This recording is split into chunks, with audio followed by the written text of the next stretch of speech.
Salut tout le monde et bienvenue dans cette nouvelle vidéo. On va se retrouver sur une vidéo avec un concept un peu particulier cette fois-ci. J'ai décidé de répondre à vos questions, j'en ai reçu énormément ces derniers temps. Donc j'ai décidé d'y répondre sur un concept original en voiture. Vous le savez, là quand je suis à Dubaï, je profite pour rouler des voitures que j'ai pas l'habitude de rouler par chez moi pour la simple et bonne raison que déjà d'une part, je suis beaucoup devant les graphes et puis honnêtement, s'acheter ce genre de voiture aujourd'hui, je trouve que c'est pas un investissement très intéressant, mais ça on pourrait y revenir un peu plus tard d'ailleurs peut-être sur les réponses à vos questions. J'ai un rendez-vous de prévu, donc je me suis dit autant en profiter pour faire cette vidéo pendant le temps de trajet. Le but de la vidéo c'est quoi? C'est de répondre à toutes vos questions. J'en ai reçu énormément, des diverses et variées que je trouve super intéressantes, donc j'ai essayé de sélectionner pour qu'elles soient un peu concordantes entre elles. J'en ai reçu des très drôles aussi d'ailleurs. Bref, avant de démarrer cette vidéo, je vais vous demander de vous abonner à la chaîne YouTube, de mettre un like, de commenter cette vidéo également. Vous pouvez y mettre vos questions, je pourrai y répondre sur une prochaine vidéo si ce concept vous aura plu. Et on va déjà commencer avec la première question. Quel est l'indicateur que tu utilises le plus aujourd'hui et pourquoi celui-ci plutôt qu'un autre? Alors, il faut savoir un truc, c'est que sur les marchés, je suis beaucoup plus dans une analyse graphique, price action si vous préférez, qu'autre chose. Maintenant, je vais pouvoir parfois m'appuyer d'indicateurs pour aller confirmer ma décision d'entrer en position. Dedans, je vais avoir le cumulatif delta et le volume delta. Pour moi, ce sont des outils qui sont très intéressants parce que vous allez comprendre ce qui est en train de se passer à l'instant T sur le marché en réalité. Le volume delta, déjà, il va vous donner un écart entre les acheteurs et les vendeurs agressifs. C'est-à-dire que c'est ce qui se passe vraiment à l'instant T du marché. Le cumulatif delta, lui, de toute façon, j'en parle dans d'autres vidéos. Je vais pas rentrer dans les détails techniques de cet indicateur, mais je trouve qu'il est très pertinent pour aller raffiner des niveaux de liquidité que je peux attendre pour rentrer en position. Un autre indicateur que j'utilise, parce que ça, c'est vraiment les trois que j'utilise et j'en ai pas un préféré, c'est que il y a une synergie en fait entre les trois. Ça va être le volume profile. Pareil, encore une fois, du volume. Volume profile, lui, à la différence d'un volume classique, c'est que c'est un volume basé sur du prix et non pas par rapport à du temps. Et ça, pour moi, c'est beaucoup plus cohérent sur les marchés. Voilà. Donc ça, c'est les trois indicateurs que j'utilise. Parfois, je peux utiliser de la VWAP, mais ça dépend des conditions de marché. Mais si vraiment il y en a un que je devais choisir, ce serait le volume delta. Parce que lui, il va me donner une indication vraiment au moment d'entrer en position si les acheteurs ou les vendeurs, en fonction de si je veux me placer à la vente ou à l'achat, sont en train de rentrer agressivement. Donc si en fait je me mets du bon côté de la barrière, vous voyez. Si je devais en garder qu'un, ce serait vraiment lui. Deuxième question, order block. Comment tu les identifies et comment tu les exploites dans ta stratégie? Déjà, il faut savoir que j'utilise pas les order blocks. Maintenant, si je peux amener quelque chose qui peut vous aiguiller, j'ai remarqué que la plupart des personnes, lorsque j'entre en position sur des extrêmes de leg, donc de ma structure, de mon order flow, souvent on me dit du coup t'es rentré sur order block un tel ou un tel. Donc j'ai l'impression qu'il y a un rapprochement entre les deux. Cependant, il arrive très souvent que des personnes me sortent des order blocks à des endroits où moi en fait je vais attendre qu'on casse cet order block pour rentrer en position. C'est-à-dire que cet order block me sert de liquidité. Donc moi ce que je vais plutôt privilégier, ça va être une structure de marché basée sur un order flow et pas juste sur ok j'ai une leg qui ressemble à ça et donc je vais rentrer parce que ici j'ai telle bougie qui est mon order block selon la définition de tel ou tel marketeur des réseaux, enfin de ce qu'il m'a donné dans sa formation ou je ne sais quoi. Donc voilà ce que je fais et ce que je recommanderais plutôt. Troisième question, comment tu gères un trade qui part contre toi mais touche encore ta structure? En gros, un trade qui fait du drawdown, ça va être très simple hein. Comment je gère un trade qui part en drawdown? Je le laisse faire. Si j'ai bien placé mon SL, je suis ok à me prendre un SL parce qu'il est pris en compte à la fois dans ma gestion de risque, il est également là pour invalider mon plan, donc ça veut dire que si je me prends un SL,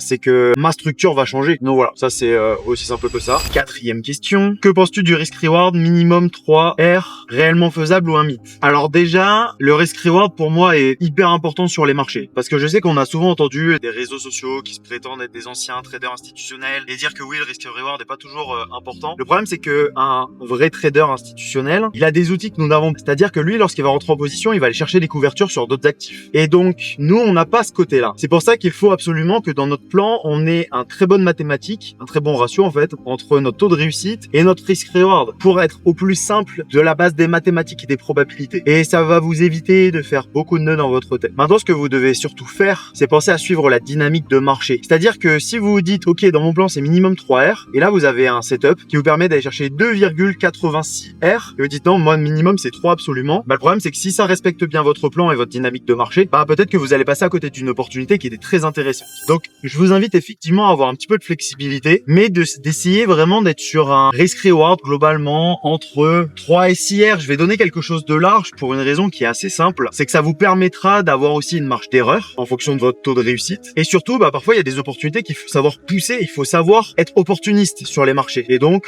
en poussant au maximum parfois certaines positions, vous allez aller chercher du rap de profit qui vous servira à encore mieux gérer votre risque pour la suite. Autre question, est-ce que la discipline vient avant la stratégie ou l'inverse? Pour moi, la stratégie, elle doit venir en premier plan parce que c'est elle qui va vous guider à être discipliné. Le problème, c'est qu'il y a beaucoup de fabulations autour de la psychologie, mais très souvent, les personnes sont dans des problèmes psycho dans leur trading. Pourquoi? Parce qu'en fait, elles ont tout simplement pas de plan, elles ont pas de structure, elles ont pas mis de cadre déjà dans leur trading. Donc parfois, elles vont rentrer dans des positions, je vais dire globalement, elles savent pas trop pourquoi, c'est pas bien aligné au plan qu'elles auraient dû suivre. Et en fait, elles se retrouvent, merde, je suis rentré, qu'est-ce que je fais? Je reste dans la position, et puis là, ça y est, ça panique, ça fait n'importe quoi, l'esprit il est troublé, ça se trouve, il y a eu SL, TP ou sortie de position manuelle. Puis derrière, ce qui va se passer, c'est que la personne, son cerveau, il a complètement été embrouillé, puis c'est là qu'on va commencer des galères. Et très souvent, c'est ce qu'on remarque, en fait, chez les débutants. Une position qui s'est pas passée comme ils auraient aimé, ils avaient l'impression que ça devait se passer comme ça se passe pas comme ça, puis au final, après, derrière, ils vont refaire n'importe quoi, et puis c'est comme ça qu'on rentre facilement dans du phénomène de trade revenge, ce genre de choses. Par contre, quand vous avez un plan qui est bien défini, avec une gestion du risque qui est bien définie, même si votre plan technique d'intervention sur le marché n'est pas complètement défini, si vous avez une gestion du risque qui, elle, est très structurée, très carrée, ça va faire une très très grande différence dans votre trading. Si tu devais recommencer ton parcours trading avec ce que tu sais aujourd'hui, tu ferais quoi différemment? Je dirais que je prendrais du recul sur le marché en sortant du scalping. La plupart des traders débutants, et dont moi, à la base, j'étais en scalping sur mes débuts en trading, on est dans l'espérance de gagner rapidement. Du coup, j'ai fini ma journée, nickel, je peux aller faire ce que j'ai envie et puis vaquer à mes occupations, quoi. Or, c'est pas vrai. Les meilleurs scalpers que je connais qui ont beaucoup d'expérience sont des personnes qui sont très présentes sur les graphes et qui vont attendre 2-3 setups dans la journée. Donc, ils sont pas du tout dans ce truc de « allez, j'arrive ». J'ai fait 3 clics et c'est terminé. Donc ce que je ferais, c'est vraiment venir sur du day trading directement. Prendre du recul sur le marché, aller chercher des opportunités bien plus qualitatives. Prochaine question. Ton plus gros investissement non trading qui t'a apporté un vrai retour? Je dirais que là, sur les dernières années, j'ai l'impression, mais j'ai pas de fait en fait, c'est quand même d'avoir voyagé. À la base, j'ai voyagé un peu pour fuir des choses, si je puis dire. Je me suis beaucoup retrouvé tout seul en voyageant, dans des environnements que je connaissais pas, des cultures que je connaissais pas. Peut-être qu'il y a un côté, je sais pas, essayer de peut-être remettre en question des choses, des standards que j'avais eu de par peut-être mon éducation, mon environnement, de devoir s'adapter. C'est ça en fait le truc, c'est s'adapter. Sur les marchés, on a beaucoup besoin de s'adapter. Votre plan, il doit s'adapter. C'est-à-dire que parfois, vous allez avoir une gestion du risque qui va être comme ça, et parfois vous allez devoir être encore plus strict avec, parce que le marché n'est pas dans les mêmes cycles, dans les mêmes conditions qu'à un autre moment. Et donc, vous allez devoir vous adapter. Et ça, je pense que ça, c'est un gros élément. Petite moto là, ils ont envie de tracer, mais il y a des radars, malheureusement. Même eux, ils peuvent pas se tirer la bourre. Sinon, là on aura pu et on le dit. Mais ouais, je pense que ça c'est un des investissements non trading que j'ai eu qui m'a peut-être le plus apporté, mais j'ai pas de choses très factuelles à donner dessus pour le coup. Prochaine question, après le radar. Est-ce que voyager améliore ou détériore la qualité de ton trading? Alors personnellement, ni l'un ni l'autre. Mon trading reste plutôt stable. Maintenant, c'est vrai que si tu vas dans un endroit et tu sens que ton environnement est pas idéal, tu te sens pas très bien là où t'es, ça peut avoir un impact sur ton trading parce que il peut arriver, selon des phases personnelles, que parfois votre environnement, il va rien changer à votre trading et parfois il va avoir un impact. Donc ça, effectivement, il faut faire attention. Il y a des personnes pareilles qui ont besoin de leur setup, leur habitude, leur routine être tout le temps au même endroit, fixe. Et si on les sort de cet environnement-là, ça se détériore. Personnellement, je fais pas partie de ceux-là, je fais vraiment partie de ceux qui, ça va varier en fonction d'éléments extérieurs qui pourraient avoir un impact sur moi. Donc je suis très vigilant sur ce genre de choses, très très vigilant. Mais en soi, j'ai aucun problème à voyager et à trader et ça se passe très bien quoi. De toute façon, on le voit sur les 2 dernières années, au vu de l'explosion de mes performances, on pourrait presque dire au final que le voyage a fait que ma qualité de trading s'est envolée quoi. Est-ce que tu t'es déjà posé la question de gérer de l'argent pour un fonds, prop firm, hedge fund? Alors, concernant les propres firmes, il faut savoir que vous gérez pas l'argent d'une propre firme, c'est vraiment pas le business model. Donc ça, des comptes propres firmes, j'en ai déjà eu un paquet. Je continue toujours, j'en ai toujours sur le côté. Là, je fais beaucoup de fonds propres par contre. Maintenant, hedge fund, ça, c'est quelque chose qui est dans mes plans. Déjà, j'aimerais potentiellement lancer mon propre fonds d'investissement par la suite. Mais ça va me demander quelques années avant que ça se mette en place si je le fais. J'ai déjà été contacté à 2 reprises. J'ai déjà eu l'occasion de trader pour mais ça s'était pas très bien passé. Ils ont un peu essayé de me la mettre à l'envers et du coup j'ai laissé couler. Donc ça, je reste ouvert à des opportunités, mais grâce à cette mauvaise expérience, j'ai pris un petit peu en expérience. Et donc si jamais ça devait se refaire, bah je sais que je ferai pas les mêmes erreurs. Peut-être des nouvelles, mais en tout cas pas les mêmes. Qu'est-ce qui te motive le plus aujourd'hui après toutes tes performances? Bah mes performances toujours. J'avoue que j'ai envie de maintenir ce côté performance, améliorer, être peut-être encore plus qualitatif dans mon trading. Parce que je sais que j'ai encore une grosse marge de progression évidemment, malgré ce que je peux faire déjà en termes de perf. J'ai encore des axes de progression que j'ai envie d'évoluer dessus. Il y a le côté financier évidemment. Le fait d'avoir de l'argent, de générer de l'argent, ça me permet de vivre des expériences, comme cette voiture par exemple. C'est tout con, mais ça kiffe quand même de pouvoir se dire ok, bah je prends une voiture, je l'ai pendant quelques temps, j'ai pas regardé à la dépense, c'est tout con comme ça. Investir, préparer un peu le futur, à la fois se préparer une forme de sécurité, l'avenir. Je sais pas de quoi il est fait, donc ça crée une espèce de petite anticipation à l'avenir, les plaisirs de la vie. Il y a à la fois un petit côté motivé toujours par le fait de chercher à tendre vers mieux, plus. Je sais pas si c'est les bons mots, mais en soi, c'est pas la motivation que j'avais au début. Vous savez, la rage là, on a le mordant presque. Je me trouve beaucoup plus serein, beaucoup plus posé dans ce que je fais, et je trouve ça plus agréable.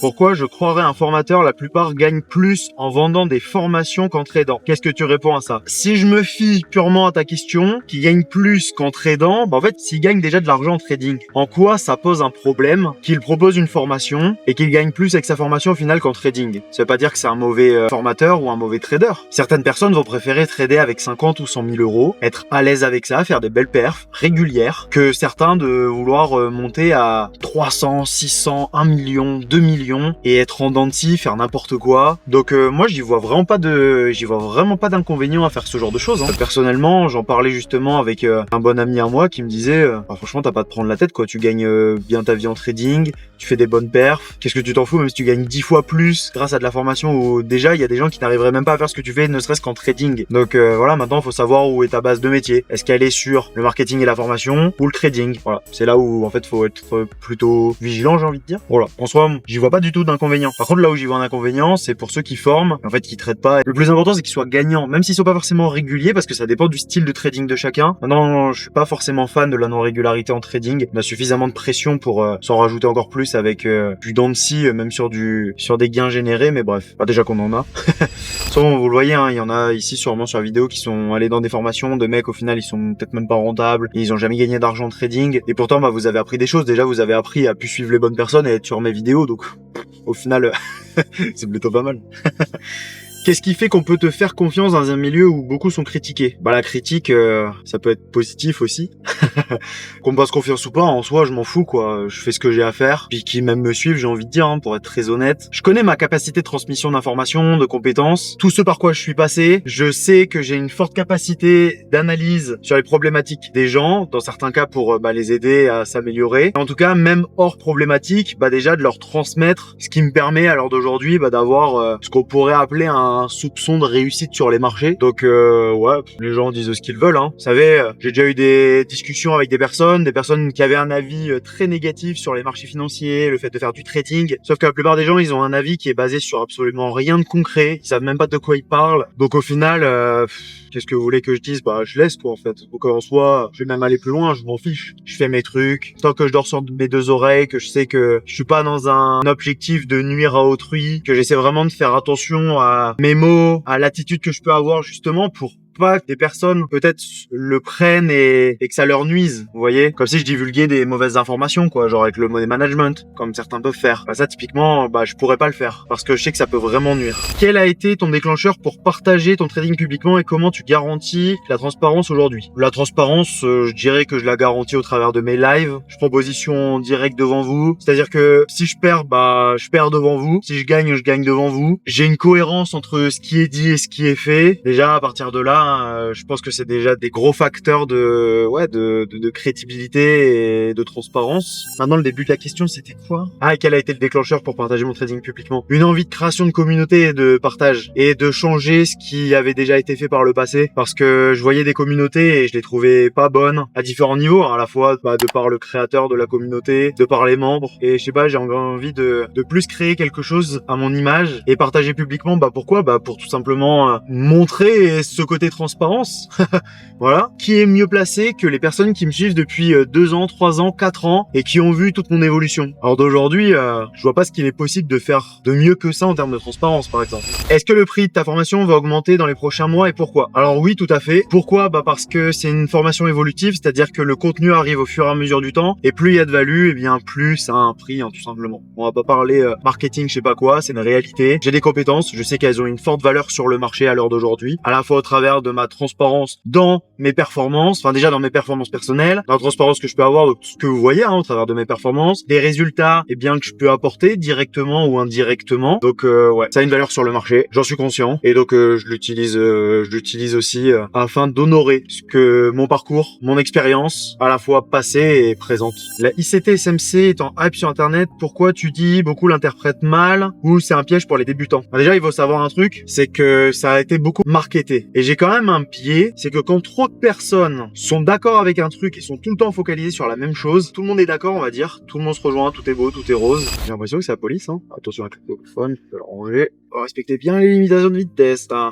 Ouais, si, la problématique, en fait, avec ICT SMC, c'est que il y a eu beaucoup de marketing autour. J'ai beaucoup de mal lorsque trop tout le monde d'accord sur le même sujet. Et pour moi, la plupart des traders ICT SMC partagent beaucoup de choses qui sont liées au passé du marché et pas sur un instant T. Des traders rentables ICT SMC, pour le moment, j'en ai encore rencontré aucun. Mais enfin, en tout cas, pas rentable, mais gagnant et régulier. Et ça fait une grosse différence. Donc, c'est pour ça que, déjà, je suis pas forcément très fan. Pour moi, ce qu'il faut comprendre, avant tout, c'est la mécanique des prix. Comment le marché, il évolue et pourquoi il évolue. Après, intégrer au marché, je sais pas, tel ou tel concept ICT SMC, c'est pas forcément gênant. Parce qu'en soi, vous allez pouvoir réellement backtester comment vous allez devoir l'employer, cet outil. Et pas juste se dire bêtement, ok, il y a ça, donc je fais ça. Parce que c'est pas comme ça que ça marche. Le marché, il y a des dynamiques, il y a tellement de cycles différents que, pour moi, il faut que vous compreniez ce côté, pourquoi je l'utilise et dans quel cas je veux l'utiliser. Voilà. Ton approche quand le marché devient irrationnel ou ultra volatile. Alors j'avoue que je comprends pas trop la question de irrationnel parce que pour moi un marché n'est jamais irrationnel. En fait vous avez l'impression qu'il est irrationnel parce que trop volatile et qu'il respecte pas forcément parce que vous ne comprenez pas la mécanique des prix et donc il respecte peut-être pas vos zones que vous aviez données parce que vous adaptez pas à cette dynamique. Ressortez dans vos time frames, prenez du recul, allez sur des time frames plus longues et là vous allez vous rendre compte que toute cette volatilité représente pas grand chose souvent sur les marchés. Parfois ça peut arriver qu'il y ait vraiment des très grands moves de volatilité, mais c'est quand même très rare. Regardez du 4 heures, du daily, les moments de volatilité,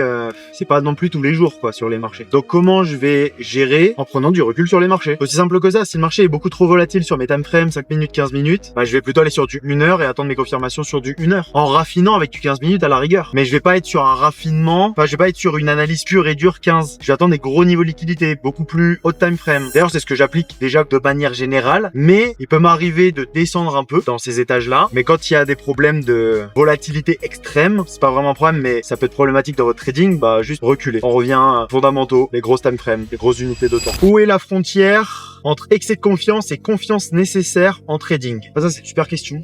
Ouais, la frontière, elle est fine. En vrai, ça va falloir que vous le testiez à un moment et je suis sûr que ça vous est sûrement déjà arrivé par la plupart d'entre vous. Et une fois que vous l'avez atteint, le but est de se rappeler où aller pour essayer de pas la réenclencher une prochaine fois. Parce que souvent, quand on arrive sur des excès de confiance, ce qui va se passer, c'est que vous allez être sujet à des biais qui vont faire que vous allez vouloir reprendre peut-être trop de positions, donc de l'overtrading, du trade revenge, parce que vous dites oui, je suis meilleur que le marché, je suis meilleur que tout ce qui se fait, c'est moi qui ai raison, le marché il est pas censé faire ci ou faire ça. Et très souvent, quelqu'un qui rentre dans ces versants-là du trading, c'est quelqu'un qui n'a pas un plan qui est correctement travaillé. Donc si ça se trouve, je peux même remettre en doute son question sur le fait que ça se trouve les résultats qu'il a eu, ils sont peut-être liés déjà à de la chance. Avant-dernière question, comment tu restes constant après une grosse série de gains? Ça se rapproche quand même de l'autre question, la précédente question. Ce que je fais, c'est que j'essaie de me concentrer au maximum sur les setups. Réfléchir à voix haute pour me rendre compte que je suis pas en train de me faire des désillusions sur le marché lorsque je vais rentrer en position. Ça, je dirais que c'est le point important. Vous savez, je vais vous dire un truc, quand vous faites des bonnes perfs et que vous avez des bons risk rewards comme je peux le faire, c'est quand il va se passer un SL, vous allez vous dire,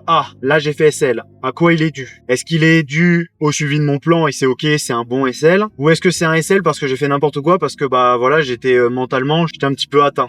Ça ce moment-là où la réponse va vous donner le ton sur ce qu'il va falloir faire. Si j'étais atteint, je prends du recul sur le marché, je reviens à mon plan, ça m'a mis une claque et puis bon, on revient tranquillement. Très simple. Faut vraiment que vous simplifiez votre trading au max. Dernière question. Quelles sont les choses les plus sous-estimées dans la réussite d'un trader selon toi? Alors là, c'est Nicole cette question. Ça, c'est le final.